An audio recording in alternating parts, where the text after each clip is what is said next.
and this includes one of the specialists from Hong Kong. This is a glorious chapter of our city.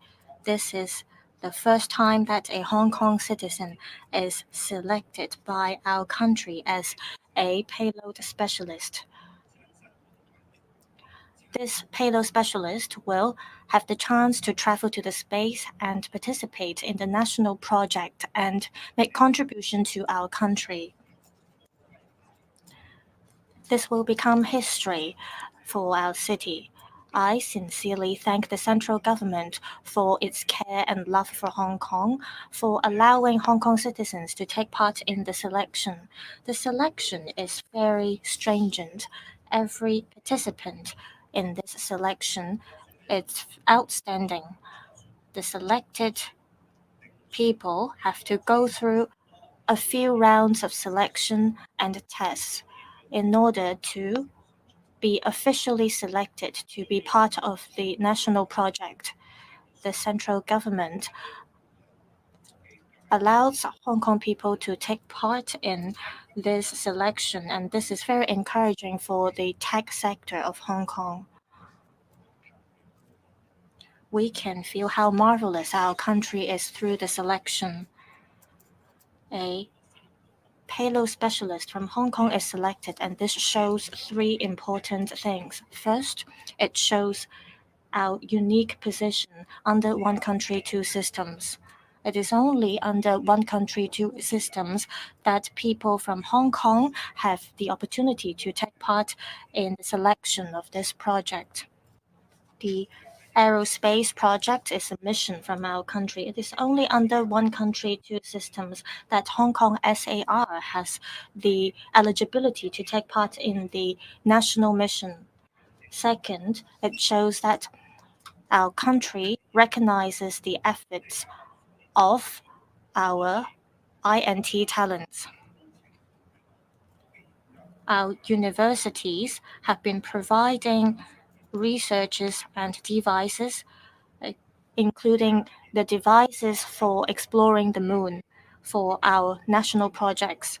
Now that there is a payload specialist from Hong Kong that can take part in the project shows the ability of our people.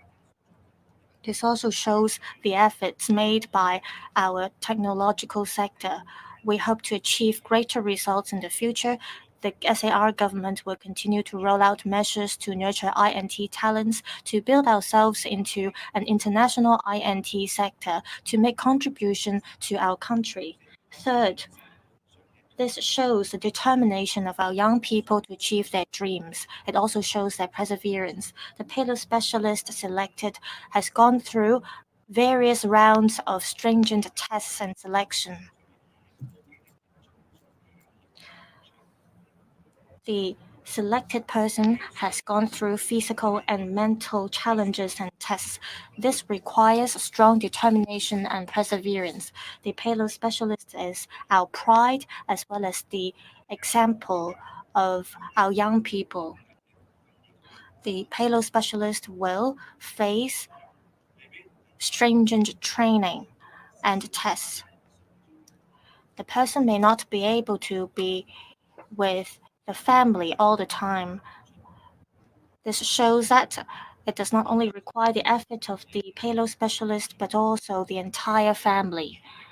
We will give full support to the selected person, and we also give full support to all payload specialists in Hong Kong so that we can make contribution to this glorious mission of our country. Understand that members of the public want to know the identity of the selected payload specialist as well as the subsequent arrangements. There are various considerations behind the selection. So, at this stage, we cannot disclose the relevant details. We will make the announcement in due course. In about half a month's time, we will welcome the 27th anniversary of the establishment of the PRC as well as the SAR. We will roll out various discounts with different organizations so that members of the public can celebrate the event.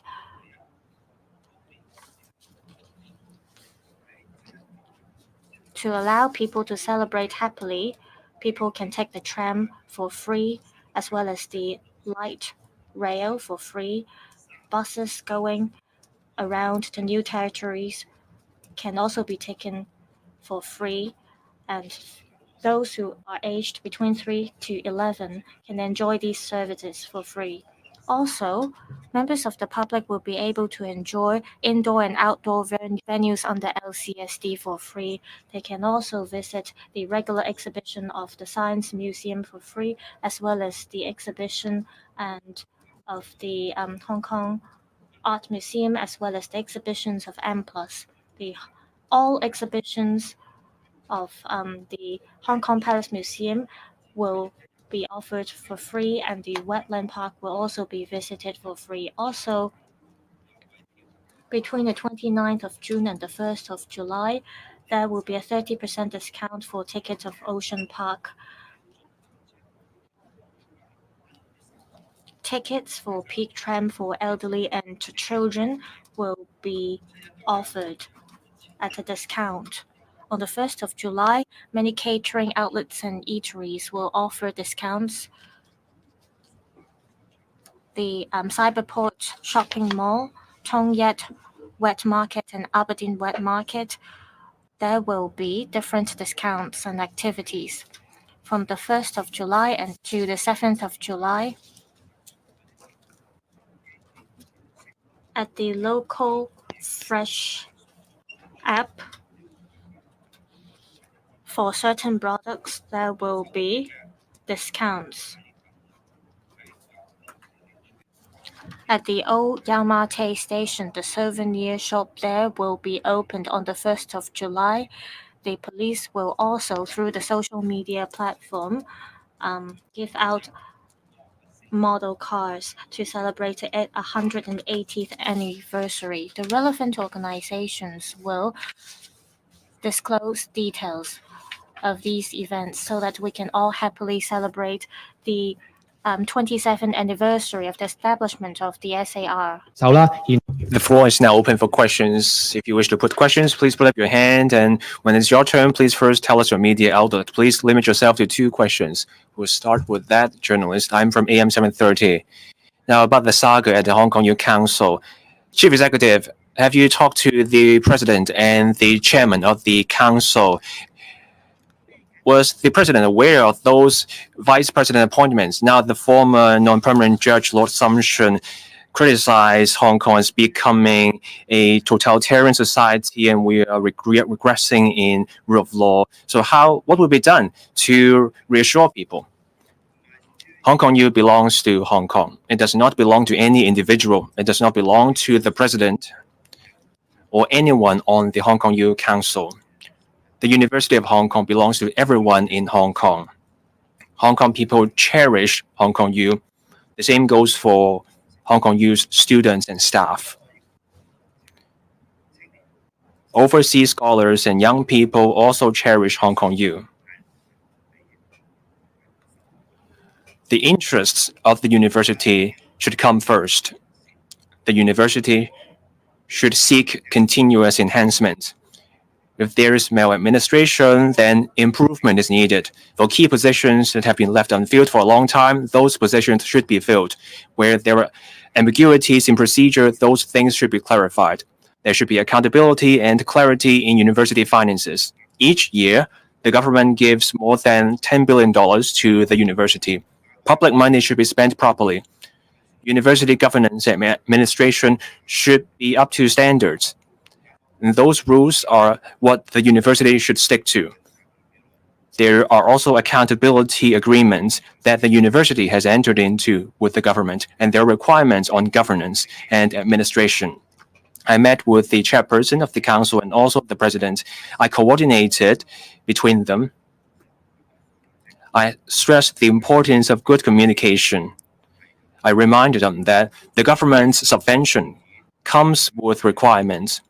The university's interests should come first. I have asked the Education Bureau to learn about what happened and report to me. Later today, I will listen to what the Education Bureau has to say, and then we will come to a decision, and then we will make an announcement.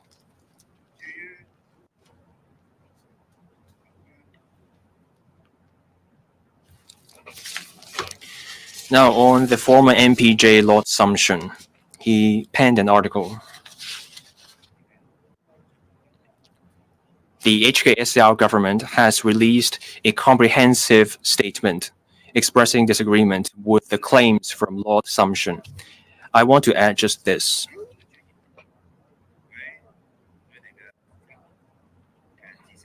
Judges are professionals. They have experience in the legal field. Their expertise does not lie in politics. Judges may have their own political views, but politics is not where the expertise of judges lies. A judge may dislike a particular political system. A judge may dislike a particular piece of legislation.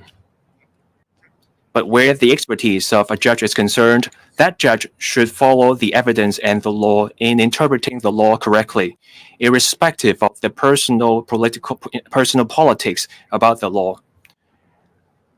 The political position of a judge should not alter their judgment. In 2021, Lord Sumption refused to take part in the political boycott instigated by the UK government. Lord Sumption cited an example. During the colonial days of Hong Kong, there was no democracy, but the rule of law remained, and that was down to the judgments handed down by judges based on the law and evidence. That's why the rule of law remained. Democracy and the rule of law are two separate matters. But then the recent remarks of Lord Sumption show there are inconsistencies with what he said recently and what he said back then. There are people trying to undermine the rule of law in Hong Kong. Those are people, politicians, government officials in the UK. There are anti-China forces doing that. Before, during, and after trials, there were calls from overseas for sanctions on our judges, openly undermining the rule of law. The SCR government has never interfered in the handing down of judges or allowed anyone to interfere in our court's adjudication. Our courts operate independently, free of interference. That has been the case, that is the case, and that will remain the case in the future. No interference in our court's adjudication. That's what we do in Hong Kong. Some judges are resigning. Apart from Lord Sumption, we also have Lord Collins. Lord Collins said he remained confident, in fact, the fullest confidence in the independence of our court. And then we have Madam Justice McLachlin. He cited her age in saying that she had no desire to renew her term upon the expiry of her current term. But then she also said that she is fully confident in the independence of our court and members of our court. I take pride in our judges.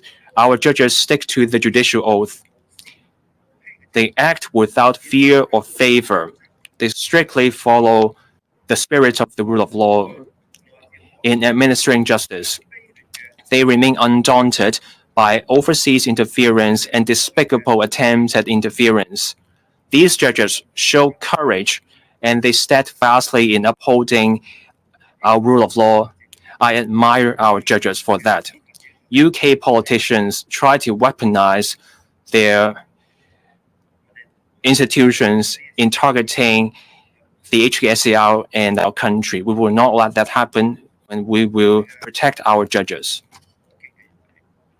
Our judges show admirable courage in the face of open interference and pressure from overseas. Our judges remain steadfast in upholding the rule of law in Hong Kong. The entire community of the HKSAR supports our judges. Sadly,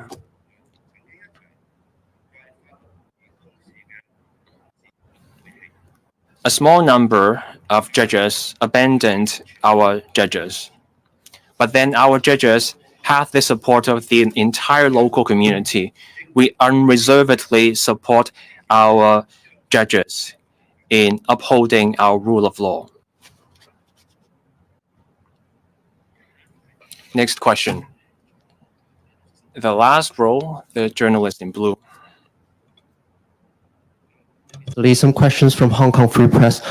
Just to follow up on your question on Lord Sumption's comment. So, in particular, he and Lord Collins in 2012 said that continued participation would be in the interest of the people in Hong Kong.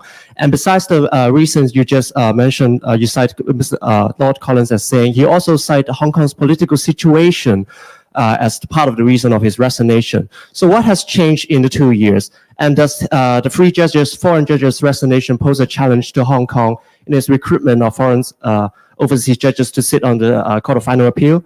Does this undermine the confidence in Hong Kong's common law system? And second question, to follow up on the conflict between the University of Hong Kong's Council and its Vice Chancellor Zhang Chang, does the government's does this saga has already impacted the reputation of Hong Kong U, and how do the government plan to mitigate the situation? Thank you. Well, Hong Kong has become safer, more stable, and that will help business to make good decisions because of the certainty and the security that Hong Kong is now enjoying. The Hong Kong government has issued a very long and detailed statement to indicate our disagreement with Lord Sumption's article. What I would like to add is judges' professional expertise is on law, based on his legal knowledge and experience. Judges' professional expertise is not on politics. A judge is entitled to his personal political preferences, but that is not a judge's area of professional expertise. A judge can like a particular system or dislike it. He may also like a particular law or not. But his professional duty is to interpret and apply that particular piece of law in accordance with legal principles and evidence. Whether he likes that law or not from his political stance.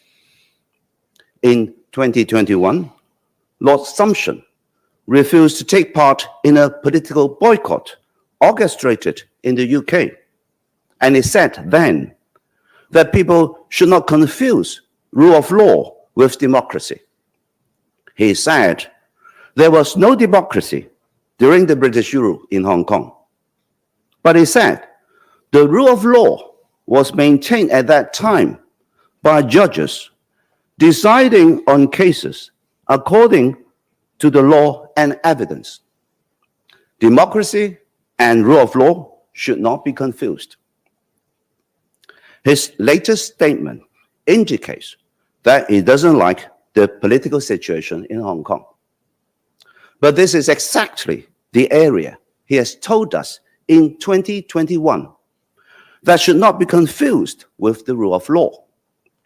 His recent statement looks to me to be contradictory to his previous stance in this regard. Indeed, people who try to damage the rule of law of Hong Kong are among those in the UK government, the UK politicians, and some anti-China, anti-Hong Kong media. They openly threaten to impose sanctions on judges before, during, and after the trials. These are blatant attempts to attack the rule of law in Hong Kong. The SARG has never and will not interfere or attempt to interfere with judges' conduct of trial. We have not done it, and we will not do it. Non-interference of the judicial process is the DNA of Hong Kong's rule of law. There were 3 judges who have indicated their wishes to leave. Other than Lord Sumption, Judge Collins, he resigned, but he said he continues to have the fullest confidence in the court and the total independence of its members. Judge McLaughlin has said that she will retire from the job because of her age when her term expires. Yet, she expressed her confidence in the members of the court, their independence, and their determination to uphold the rule of law. This is a time when I feel so proudly of our judges. They do their job professionally, according to their judicial oath, without fear, and will uphold justice using their legal knowledge and experience, and adjudicate cases based on evidence and legal principles. They have been standing up to threats and despicable interferences from overseas that try to pressure them.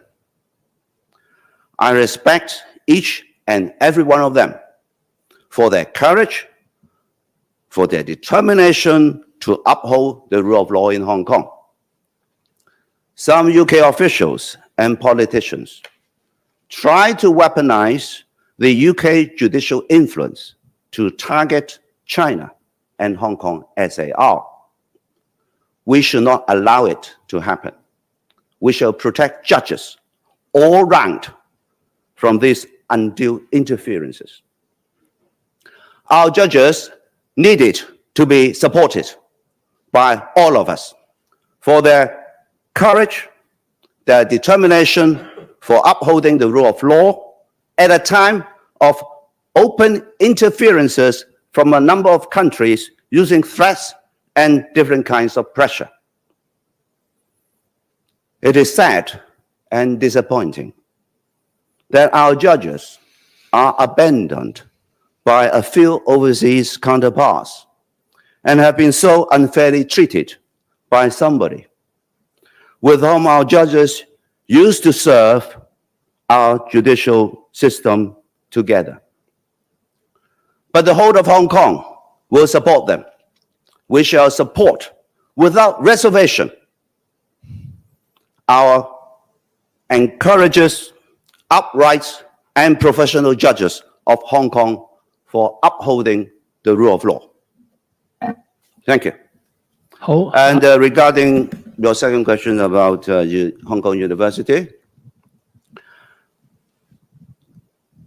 I have to make a clear point that, first of all, Hong Kong University does not belong to any single person. It doesn't belong to the Vice-Chancellor. It doesn't belong to any individual of the Council. Hong Kong belongs to all Hong Kong people. Hong Kong people love it. Students love it. The teaching staff love it. A lot of overseas scholars, youths love it. In all matters, we must take the interest of Hong Kong U as the overriding principle. Universities need to seek continuous improvement. If Hong Kong U has problems with administration, then it should be improved. If there are important vacancies that have been left long vacant, then they have to be filled up. If there are procedures that are unclear, then we need to write out clearer procedures. If there are issues with the finances, then we have to ensure that there will be clear accountability and responsibility. The government make provisions to help universities to go about their businesses. In terms, every year, the provision of public money is over $100 billion. Public money must be spent with good value. The governance of university and also the administration have to compatible and conform with the requirements of the agreement that is signed when this provision of money is given.